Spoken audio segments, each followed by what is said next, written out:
So that's our first step, is to try and become the best reflection of the foundation that we can. Like the Holy 11 were in Jehovah's kingdom, the Lord's, in a past cycle. That's the first step. And then the second step, we come into Susa. Susa, recall, has the uprights and the extremes. So that you have the good and the evil, the good and the bad, the light and the dark, the steady flow and the extreme flows. It's we have to come to terms with that as we look back in our own life, not only in our own life, but with the social order out there and with all of creation. We have to learn to deal. So like in a number 11, when we look back at number 11, we only not have to deal with that in ourselves, like the earth evil, the tetrax, and or whatever it happens to be within ourselves, but within the milieu that we find ourselves, we have to deal with any of that that's out there as well. One of the reasons why, in Oahspe, it says, Jehovah says, to separate yourselves from the dominion of Uz, from the dominion of the world's people, from the dominion, essentially what they're saying is from the mindset of corporea, of doing things for corporea and neglecting to feed the spirit and the soul and the mind in healthy ways. And that being the case, so we can work backward from 11 to 10 to 9, we can work our way back. And now, when we do this, when we work backward, we ourselves are the foundation. So when we look backward, we can consider Druk, number 11, to be the an objectivity, the objective look at ourselves, the objective look at the earth evils around us, or the fullness of corporea, if we can attain to that, or if that's been attained to by in our surroundings.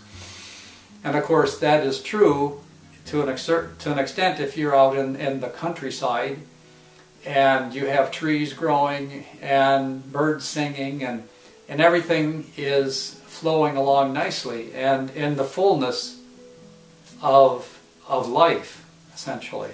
And depending upon the season too, of course, but to objectify something, you recall that that's the second condition. The first condition being the foundation, the going forth.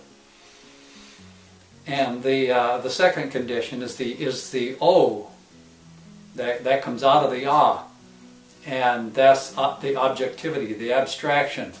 And if we stop and think about it, just on a practical level, just on an example of how a straight line can become an arc.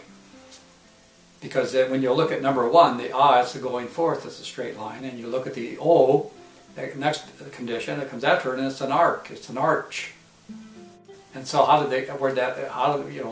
so one way to look at this is if you take a circle, you draw a circle a bit, and we know this from computer, anybody who's worked in computer and computer graphics, working with a circle, as you increase the size of the circle, then that little place between any 2 points on the circle starts looking like a straight line. So if the arc becomes bigger and bigger, and let's say the arch is the size of the earth, well, if we look out on the size across an ocean, it's pretty much level, it's pretty much flat. And especially if there's fog out there, so you can't see you have to go out quite a number of miles in order to see the curvature of the earth. But if there's a fog there, your eyes can't go out that far, and you do see a flat level. And so you get your straight line. You can get it that way from the curvature. And similarly, we can consider a straight line as being, on some level, connected to a larger circle somewhere. And that larger circle, or the largest circle of all, being the creator of all. Well, In any event, that's a way that we can that the going forth actually arches. So if you went forth across the earth, flat earth, you would arch all the way back around. Ultimately, presuming you could walk on water and all that. So the objectification comes about. Recall that when in the second condition, when we can objectively look back and we can see where we were in our going forth. Oh yeah, and from over here you can say, oh yes, I was there, there, there, there, there. And as we've talked about in the past, and the closer it gets, the more subjective becomes our understanding of what's going on.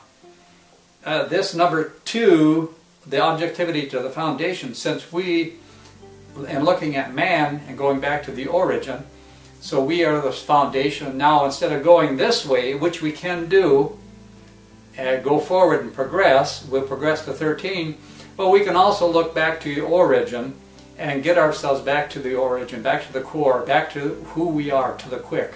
And that goes through the same cycles, only just going in that direction. So so we have some objectivity when we look backwards. We see the druk, the number 11, the reflection of the foundation, the replication of the foundation. We can see that with a more objective eye than when we're actually involved in experiencing it, the condition of 11. And the same with when we get to 10, that would be the synthesis. So, because it's the third condition, man being the foundation, the second one being 11, and the third one then being Susa, which is the complete, the good and the bad together. And so a man then has to learn how to synthesize that in order to progress further toward the origin. And so then he comes to the next condition, which is Eloi, which is the sustainer of the good. Yeah, so it's a lot of work, and it's a huge task.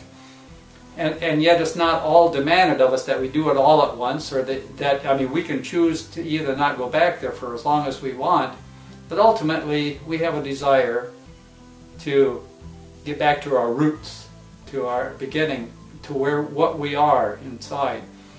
And that's a way of doing it. And we can do it so superficially too, to some extent. You know, we can objectively look at the druk situation, and we can philosophize or whatever and about it and consider it and all that stuff, and then move on to how you deal with the problem of good and evil in the world and all that, and in the milieu and in the surroundings and in oneself.